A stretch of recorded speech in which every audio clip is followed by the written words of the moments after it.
ஆண்டவர் இயேசுவுக்குள் பிரியமான சகோதர சகோதரிகளே, இந்த அருமையான விழாவினை கொடியேற்றத்தோடு தொடங்கி மிகவும் சிறப்போடு திருவழிபாட்டு சிறப்போடு கொண்டாடி கொண்டிருக்கின்ற உங்களை அன்பு கூர்ந்து வாழ்த்துகிறேன், பாராட்டுகிறேன். இந்த ஆலயம், இந்த பங்கு நம் மறை மாவட்டத்திலே சிறப்பான தாய்மை கோயில்களில் ஒன்று. தாய்மை கோயில்கள் என்று சொன்னால் இங்கிருந்து கிளை பங்குகளாக இருந்தது பங்குகளாக உருவெடுத்து வளர்ந்து நிற்கிறது. பல்வேறு மக்களுக்கு சிறப்பாக திருநெல்வேலியிலிருந்து தென்காசி செல்லுகிற அம்பை வழியாக செல்கிற இந்த பாதையிலே அமைந்துள்ள அத்தனை ஊர்களுக்கும் இதுதான் தலைமையிடமாக இருந்திருக்கிறது என்று சொல்லி நாம் அதை அன்போடு நினைவு கூறுகிறோம். 125 ஆண்டுகளாக பங்கினுடைய பணிகளை இந்த இடத்திலே இருந்து பல பணியாளர்கள் செய்திருக்கிறார்கள். அதோடு உடனுழைத்து நிற்கின்ற நம்முடைய மக்களும் இருந்திருக்கிறார்கள். ஆக இந்த அருமையான காரியத்திற்காக நாம் நன்றி செலுத்துகிறோம். அதிலும் நமக்கு சந்தியாகப்பருடைய அந்த பாதுகாப்பு, அந்த வழிநடத்தல் இருக்கிறதை குறித்து கடவுளுக்கு தொடர்ந்து நன்றி செலுத்துவோமாக. அன்பார்ந்த சகோதர சகோதரிகளே, தலைமையை பற்றி நாம் இன்று சிந்திக்கிறோம். அதுவும் கிறிஸ்துவ தலைமை என்பது என்ன என்பதை பற்றி ஆழமாக சிந்திப்பது நல்லது.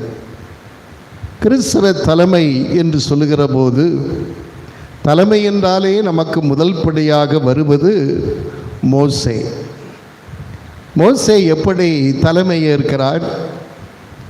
அந்த இஸ்ராயேல் மக்களை, அடிமைப்பட்டு கிடந்த மக்களை தலைமையேற்று பாலும் தேனும் பொழிகிற கானான் தேசத்திற்கு அழைத்து வருகிறார். அந்த ஒற்றை மனிதர் எப்படி இந்த தலைமையை ஏற்றார் என்பதை நாம் நினைவுக்கு கொண்டு வர வேண்டும். ஏனென்றால் அவருக்கு ஒரு குரல் கேட்டது, ஒரு அழைப்பு வந்தது. கடவுளின் அழைப்பாக, கடவுளின் குரலாக அவருக்கு சொல்லப்பட்டது. என்னுடைய மக்கள் அங்கே துன்பப்பட்டு கொண்டிருக்கிறார்கள், அடிமையின் வேலையை செய்கின்றார்கள், அவர்களை நான் அழைத்து வருவேன், அதற்கு நீ வா என்று சொல்லி அவரை அழைக்கிறார். பார்ந்த மக்களே, சகோதர சகோதரிகளே, எங்கே துன்பம் இருக்கிறதோ, எங்கே சவால்கள் இருக்கிறதோ, எங்கே அடிமைத்தனம் இருக்கிறதோ, அங்கே தலைமை ஏற்படுகிறது, முன்னணியான தலைமை ஏற்படுகிறது. ஆக இந்த பணியை யார் செய்வான்? குடும்பங்களில் பார்க்கிறோம், நோயினால் அவதிப்பட்ட முதியவர்களை பார்ப்பதற்கு ஆள் இல்லை, அனாதையான குழந்தைகளை பார்ப்பதற்கு ஆள் இல்லை, ஏழைகளையும் வறியவர்களையும் பார்ப்பதற்கு ஆள் இல்லை. இன்னும் எப்படியோ அடுக்கடுக்கி கொண்டு போகலாம். ஆனால் அது நமக்கு தெரியவில்லை. எப்பொழுது தெரிகிறதோ அங்கே தலைமை ஏற்படுகிறது. தலைமை ஏற்பட வேண்டும், முன்னேற்பாடு செய்ய வேண்டும்.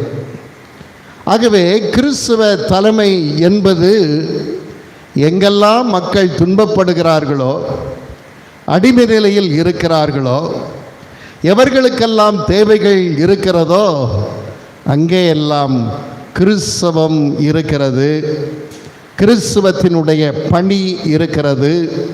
நம் ஆண்டவர் அன்போடு அழைக்கிறார். அன்புக்குரிய சகோதர சகோதரிகளே, புதிய ஏற்பாட்டிலே பார்க்கிறோம், இறை ஆட்சி என்ற சமத்துவம் எல்லோருக்கும் வேண்டும். எல்லோரும் கடவுளின் பிள்ளைகள். ஆனால் பார்க்கிறோம், ஏற்ற தாழ்வுகள், பரிசேயர்கள், சதுசேயர்கள், இருக்கின்றவர்கள் இல்லாதவர்கள் என்ற ஏற்றத்தாழ்வுகள் இருக்கின்றன. ஏற்றத்தாழ்வுகள் மட்டுமல்ல, தீண்டியவர்கள், தீண்டத்தகாதவர்கள் என்று இருக்கின்றன. ஆகவே மக்கள் மத்தியிலே இவ்வளவு இருக்கிறது. ஆனால் இயேசு ஒன்றை முன்வைக்கிறார். இறை ஆட்சி என்பது எல்லோருக்கும் எல்லாம், எல்லோருக்கும் கடவுளின் மக்கள், எல்லோரும் சமமானவர்கள், எல்லோருக்கும் கடவுளினுடைய அருளின் ஆற்றல் எல்லோருக்கும் வேண்டும் என்பதுதான் இறை ஆட்சியினுடைய விழுமியங்களாக இருக்கிறது. ஆகவே சமத்துவம், நீதி, அன்பு போன்ற இந்த பண்புகளை மக்கள் மத்தியிலே எழுப்பப்பட வேண்டும் என்று சொல்லி ஆண்டவர் இயேசு அழைக்கிறார். அழைப்பு எங்கே வருகிறது என்று சொன்னால், எங்கெல்லாம் தேவைகள் இருக்கிறதோ, எங்கேயெல்லாம் ஆற்றல் இருக்கிறதோ, எங்கேயெல்லாம் மனிதர்களுடைய சவால் நிறைந்த மக்களாக இருக்கின்றார்களோ, தேவையில் உள்ளவர்களாக இருக்கின்றார்களோ, அங்கெல்லாம் கடவுள் அழைப்பை விடுக்கிறார். யாருக்கு அழைப்பை விடுக்கிறார்? உனக்கும் எனக்கும் எல்லோருக்கும் அந்த அழைப்பு இருக்கிறது. ஆக அழைப்பு தான் தலைமை. ஒரு மனிதனுக்குரிய அழைப்பு தான் தலைமை. அவன்தான் முன்னெடுக்க வேண்டும் என்பது நமக்கு கொடுக்கப்படுகின்ற ஒன்றாக அமைகிறது. பார்ந்தவர்களே, திருச்சபை எப்படி அது நிமிர்ந்து நிற்கிறது? திருத்தூதர்கள் இருந்தார்கள்.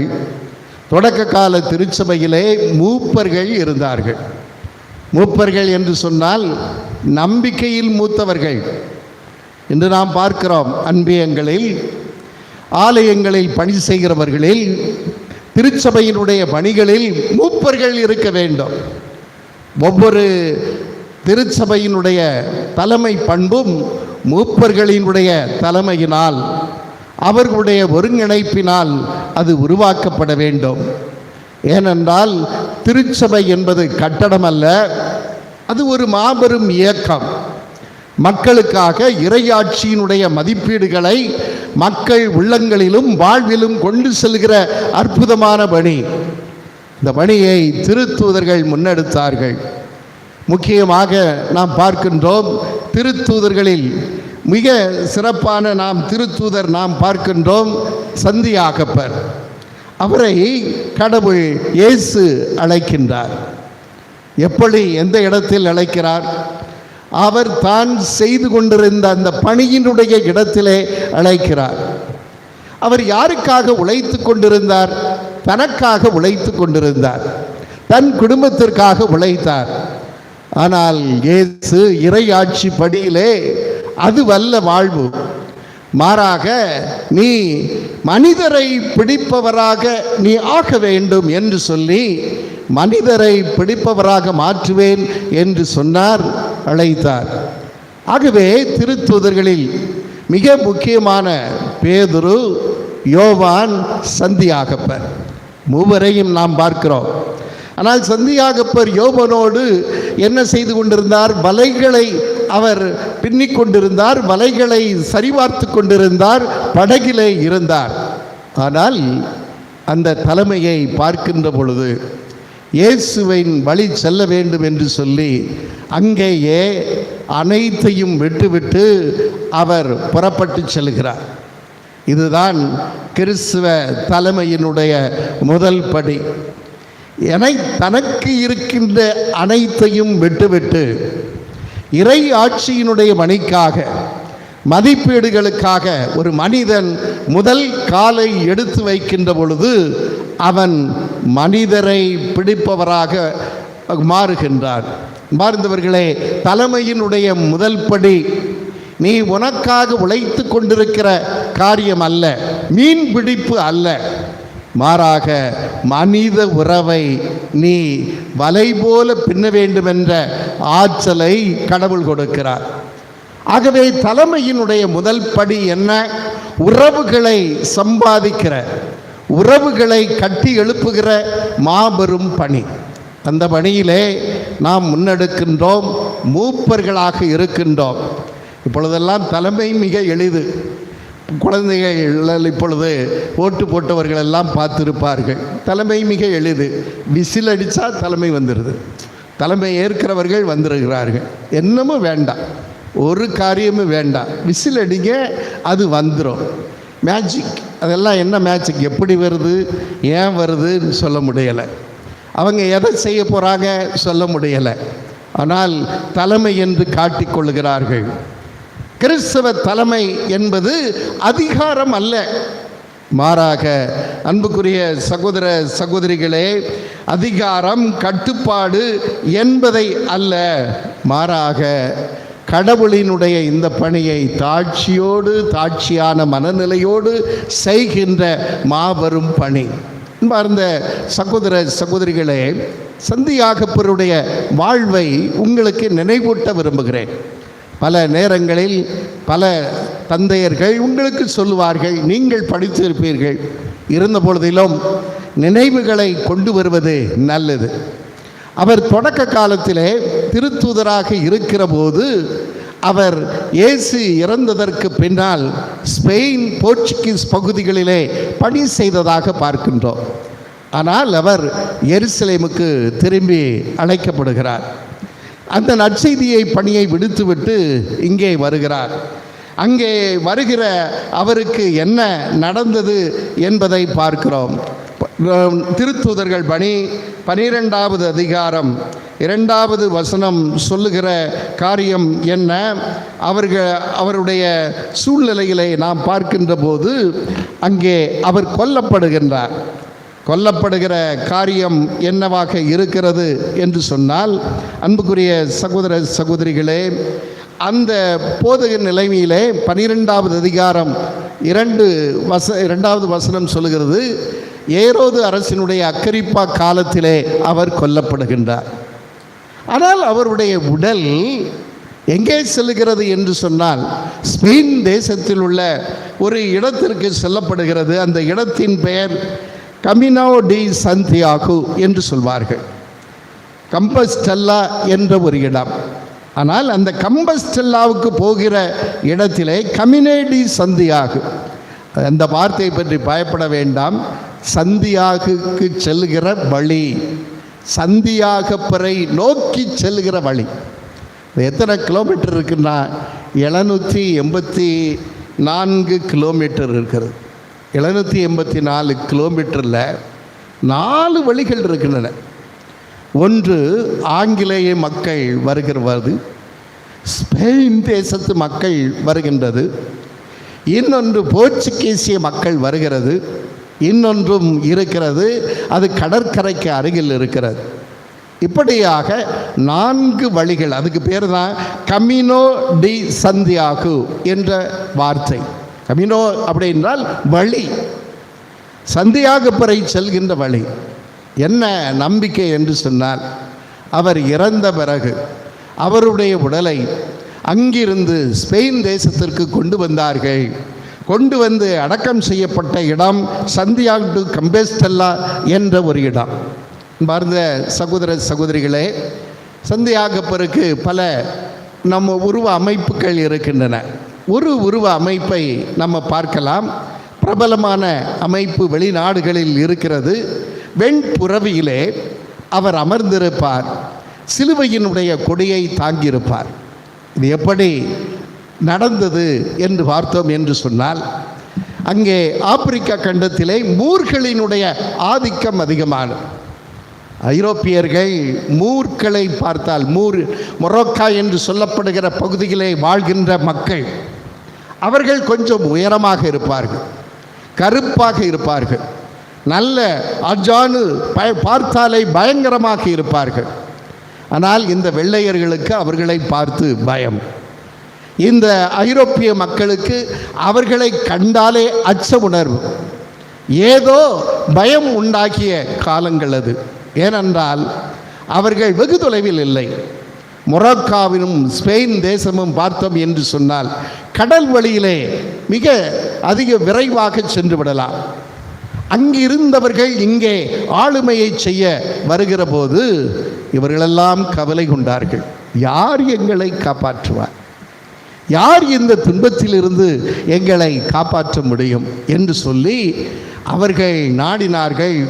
அந்த சந்தியாகு என்ற அந்த புனிதரை, அந்த திருத்தூதரை அவருடைய அடக்கம் செய்த அந்த இடத்தை, ஏனென்றால் அங்கிருந்து கொண்டு வந்த இந்த உடலை அடக்கம் செய்த இருக்கின்ற இடத்தில் அவர்கள் பாதுகாப்பு என்று இருக்க தொடங்கினார்கள். இன்றைக்கி நம்ம போய் பல ஆலயங்களில் போய் இருப்போம். சந்தியாகப்பர் ஆலயத்தில் தான் இருக்கணும். ஏன்னா இது 2000 ஆண்டுகள், ஏறத்தாழ 1900 ஆண்டுகள் பழமையானது. அதுதான் முதல் திரையாத்திரை, முதல் திரையிடம் என்று சொன்னாலே சந்தியாகப்பருடைய கம்பஸ்டெல்லா பகுதியிலே அவர்கள் அமர்ந்தார்கள். மூர்களுக்கு பயந்து அமர்ந்தார்கள். ஆனால் சந்தியாகப்பர் அவர்களுக்கு தோன்றி வெண் புறவியிலே ஏறி அமர்ந்து சிலுவையினுடைய கொடியை சுற்றி அந்த இடத்தை முழுவதும் சுற்றி சுற்றி வந்தார். பாதுகாப்பு பெற்றார்கள். இது எப்படி நமக்கு தெரிகிறது என்று சொன்னால், 8ஆம் நூற்றாண்டிலே பார்க்கிறோம். 2ஆம் அல்போன்சா என்று சொல்லப்படுகிற அரசர் அதே மூர்கள் படையெடுத்து வருகின்றார்கள். இது கடந்து 8 நூற்றாண்டுகள் கடக்கிறது. கம்பஸ்டெல்லா பகுதியிலே அவர்கள் எல்லோரும் சேர்ந்து இருக்கிறார்கள். அரசர் சொல்லுகிறார், எல்லோரும் சந்தியாகப்பரிடம் செல்வோம், சங்கடங்கள் அனைத்தும் தீரும் என அந்த சந்தியாகப்பரிடம் நாம் செல்வோம் என்று சொல்லி மக்கள் எல்லாரும் ஒன்று கொடுக்கிறார்கள். ஆனால் அல்போன்சாவுக்கு பயம், படைகள் சரியில்லை, மக்களும் சரியில்லை. ஆக யாரை கொண்டு வருவது என்று சொல்லி அந்த கம்பஸ்டெல்லாவிலே அவரும் அந்த இடத்திலே அவரை தஞ்சம் என்று தாங்கி அங்கேயே அவர் இருந்து விடுகிறார். அரசரும் பயத்தினால் அங்கே இருந்து விடுவார். மூர்கள் நம்மை கொன்றுவிடக்கூடும் என்று சொல்லி அச்சத்தின் நடுக்கத்தினால் இருக்கின்றார். ஆனால் என்ன நடந்தது? அன்று இரவு வெண்புறவியிலே ஏறி வருகின்ற சந்தியாகப்பர் அவர் வெற்றியினுடைய கொடியாக சிலுவையினுடைய கொடியை ஏந்தி சுற்றி வருகிறார். பாதுகாப்பு பெறுகிறார். துன்பங்கள் வருகிற போது, துயரங்கள் இருக்கிற போது சந்தியாகப்பர் அவர் இறந்தும் அவருடைய வாழ்வினுடைய புனிதத்தன்மை அந்த பிள்ளைகளை, அந்த மக்களை, அந்த நம்பிக்கையாளர்களை காத்தது. ஆகவே சந்தியாகப்பருடைய தலங்களெல்லாம் திருத்தலங்கள். நம் ஆலயமும் திருத்தலம்தான். 125 ஆண்டுகளுக்கு கடந்து நிற்கிறது.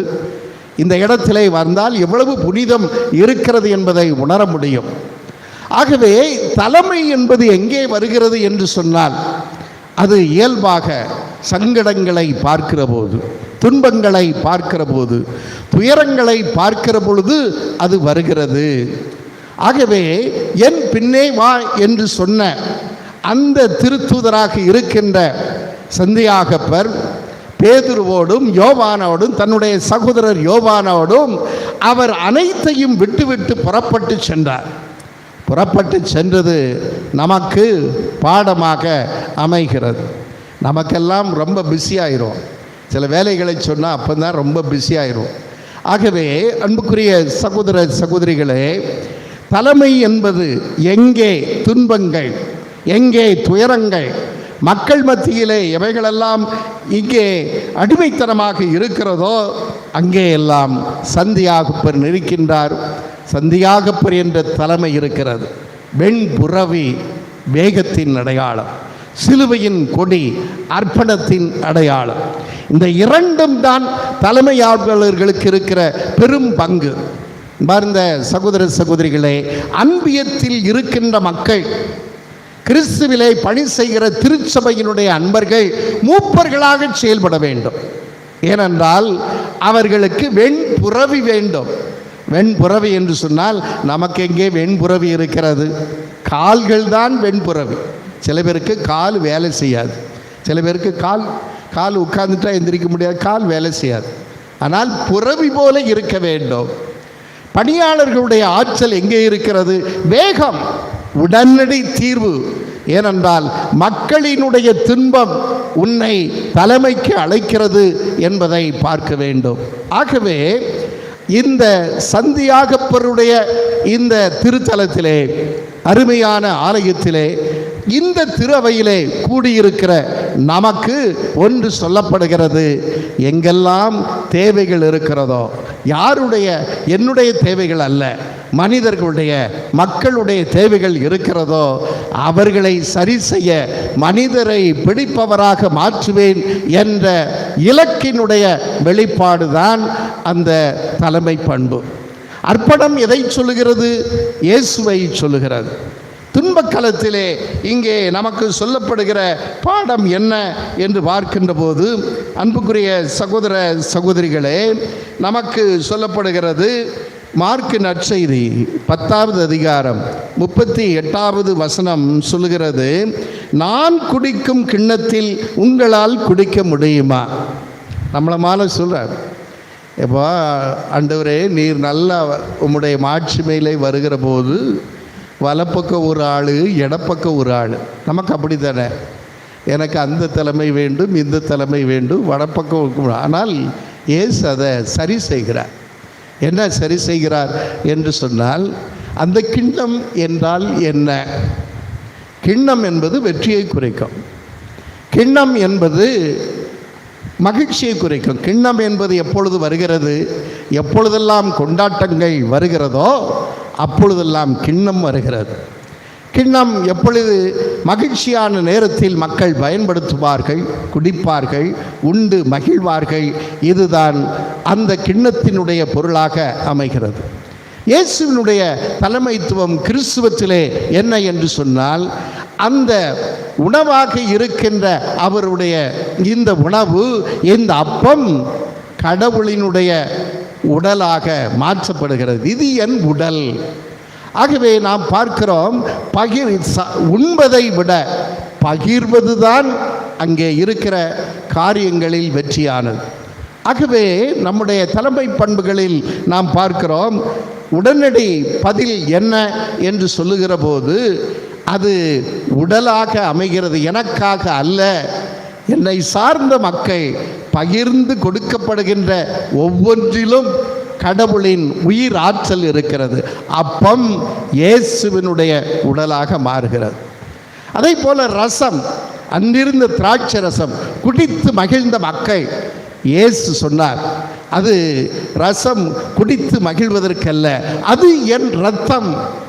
அர்ப்பணத்தை குறிக்கிறது. இயேசுவினுடைய சிலுவையை குறிக்கிறது. சிலுவைதான் வெற்றி. அதுதான் நமக்கு பாடம். எந்த இலக்கை நோக்கி நாம் செல்கிறோமோ அந்த சிலுவையினுடைய பாடம் நமக்கு இருக்கிறது. தலைமை ஏற்பாளர்கள் சிலுவை கொடியை ஏந்த வேண்டும், சந்தியாகப்பரை போல. அதனால் சந்தியாகப்பருக்கு வெண்புறவி இருக்கிறது. வெண்புறவி மட்டுமல்ல, சிலுவையின் கொடி இருக்கிறது. சிலுவை என்றால் அர்ப்பணத்தின் உச்சம். ஆகவே அன்புக்குரிய சகோதர சகோதரிகளே, தொடக்கத்தில் தொடக்க நூல் சொல்லப்படுகிறது, கடவுள் எல்லோருக்கும் இன்ப வனத்தை ஏற்படுத்தினார். ஆனால் அந்த இன்ப வனம் என்ற மகிழ்ச்சி எங்கே இருக்கிறது? அந்த துன்ப கிண்ணத்தில் இருக்கிறது. இயேசு அதனால்தான் இது என் இரத்தம் என்று சொல்லுகிற போது மகிழ்ச்சி அர்ப்பணத்தில் இருக்கிறது. மகிழ்ச்சி இரத்தம் சிந்துவதில் இருப்பது. மகிழ்ச்சி என்பது கொடுப்பதில் இருக்கிறது, உயிர் கொடுப்பதில் இருக்கிறது என்பதை தலைமை ஏற்பவர்கள் கண்டுகொள்ள வேண்டும். ஆகவே நமக்கு பாராட்டுக்கள் என்பதல்ல, உண்டு மகிழ்ந்து கொண்டாடுகின்றது அல்ல. எங்கெல்லாம் அர்ப்பணம் இருக்கிறதோ கிறிஸ்துவின் தலைமை அங்கே இருக்கிறது என்பதை நாம் அறிந்து கொள்ள வேண்டும். அன்பார்ந்த சகோதர சகோதரிகளே, முதல் வாசகம் சொன்னது என்ன நடந்தது என்றால், நல்ல ஆயன் யார், யார் சிறந்த தலைமைவாதி என்ன, அதற்கு சில பட்டியல் இருக்கிறது. முதல் பட்டியல் என்ன? சிதறுண்ட ஆடுகளை தேடுதல். கிறிஸ்தவர்கள் எல்லாம் என்ன செய்யணும் அப்படின்னா, எல்லாருக்கும் தலைமை பொறுப்பு, எல்லாருக்கும் அழைப்பு. அழைப்பில் முதல்ல என்ன? சிதறுண்ட மக்களை ஒன்று சேர்க்கின்ற திரு அவை. நல்ல பாடம் இருக்கணும். இங்கே இருக்கிற அன்பிய பொறுப்பாளர்கள், அன்பியத்தில் இருக்கிறவங்க, பணியாளர்கள் நினைத்து கொள்ள வேண்டும்.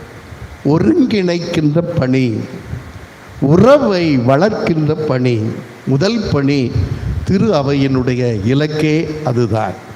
கடவுளுக்காக மக்களின் உறவை சேர்க்கின்ற பணி இருக்கிறதே, எல்லா பணிகளையும் விட சிறந்த பணி. ஆனால் நாம் என்ன செய்கிறோம்? நமக்கென உறவுகளை வைத்து கொள்ளுகிறோம். தன் நலத்திற்கென உறவுகள் இருக்கின்றன. ஆனால் இங்கே என்ன நடக்கிறது என்று சொன்னால், கடவுளினுடைய அன்பு, உண்மையான அன்பு சொல்வதற்கு இந்த உறவு இருக்கிறது. ஆகவே சிதறுண்ட ஆடுகளை சேருகிற தலைமை. ஆடுகள் நல்லாய நமக்கு சொல்லித் தருகிற பாடம். இரண்டாவது என்ன அப்படின்னா, சொந்த நாட்டிற்கு அழைத்து வருதல். எது சொந்த நாடு? மகிழ்ச்சியான தேசத்திற்கு சொந்த நாடு. நமக்கு எது சொந்த நாடு? நம்ம வீடு, நம்ம திருச்சபை சொந்த நாடு. வீட்டில் இன்றைக்கி நம்ம பார்க்குறோம், எல்லாம் டென்ஷனாக இருக்குது. இல்லை, டென்ஷன் ஃப்ரீயாக இருக்கணும். வீடு மகிழ்ச்சியின் தோட்டமாக இருக்கணும். இல்லை, அது மட்டும் இல்லை, மகிழ்ச்சி நிறைந்த அந்த இடம் அடிமைத்தனம் இல்லாத டென்ஷன் ஃப்ரீயாக இருக்கணும். சில வீடுகளில் பார்த்தீங்க அப்படின்னா, வீட்டிலேருந்து வெளியில் வந்து உள்ளே வந்தாலே டென்ஷன் ஆக்கி விடுவாங்க. நல்ல ஸ்க்ரூ ஏற்றி விட்ருவாங்க. எப்போ கொஞ்ச நேரம் இருந்து போகட்டுமே, பிள்ளைகள் வந்தவுடனே டென்ஷன் ஆகுது, வீட்டுக்காரர் வெளியில் வந்தால் டென்ஷன் ஆகுது.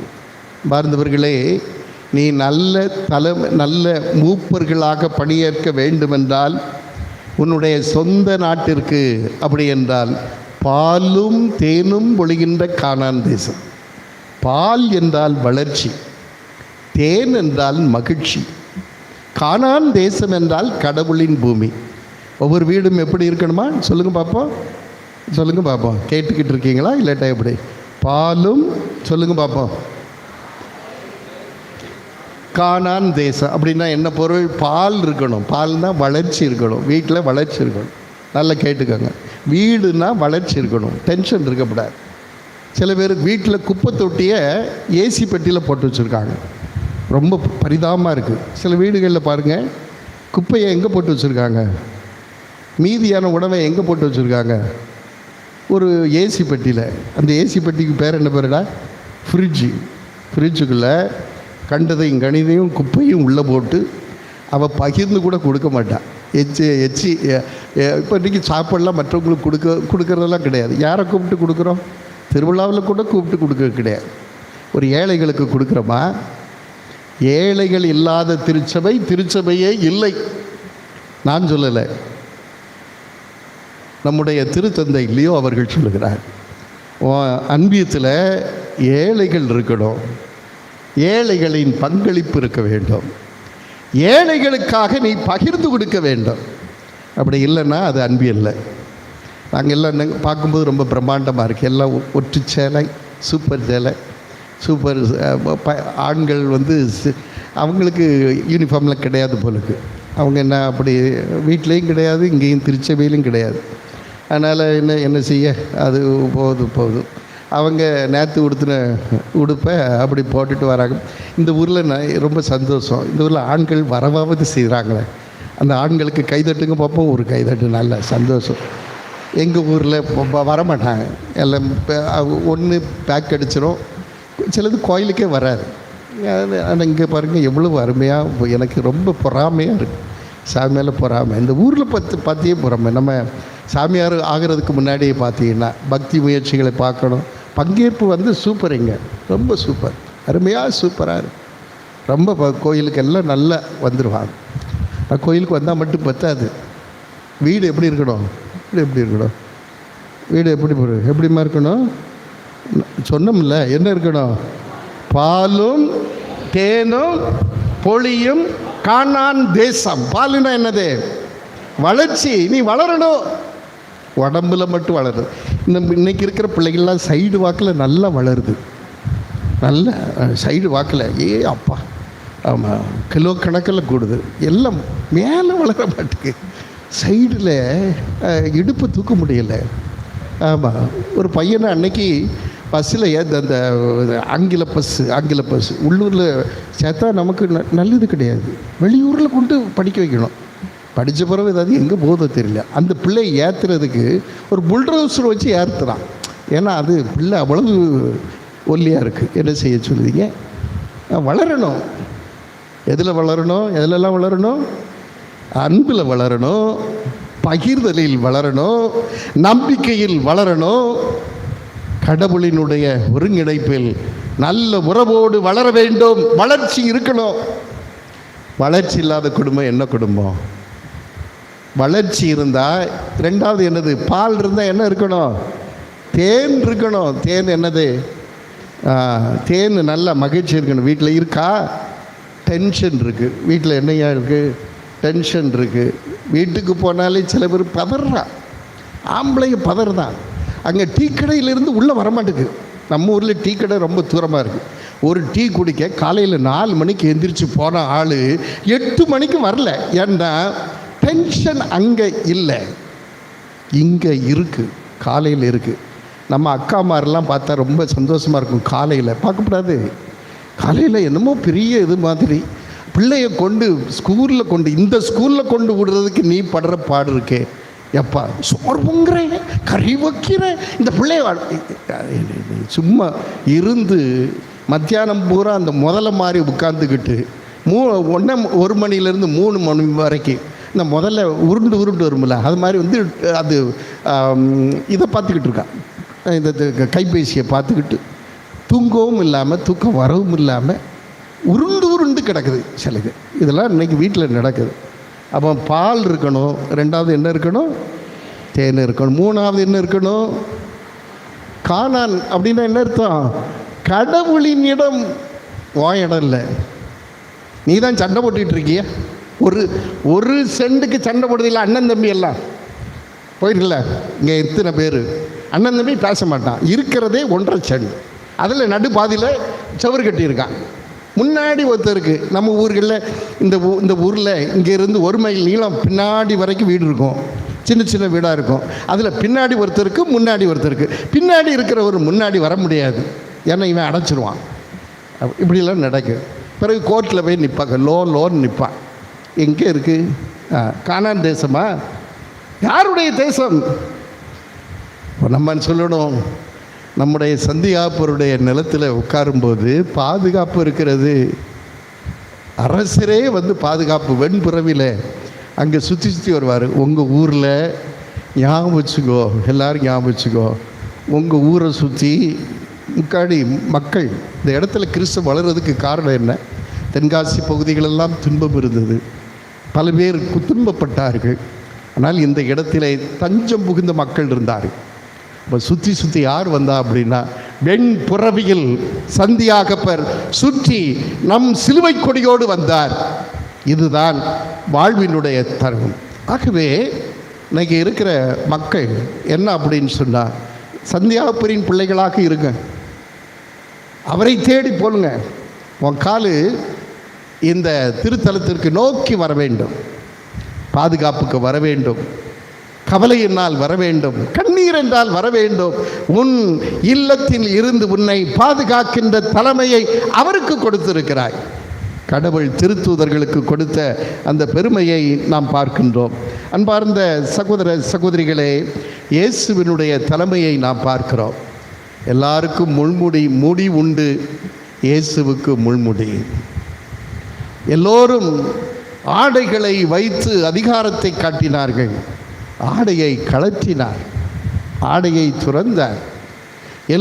எல்லாரும் பழி செய்ய வேண்டும் என்று நினைத்தார்கள். ஆனால் இவர் தாட்சியோடு பாதம் கழுவி அந்த பெருமையை சேர்த்தார்.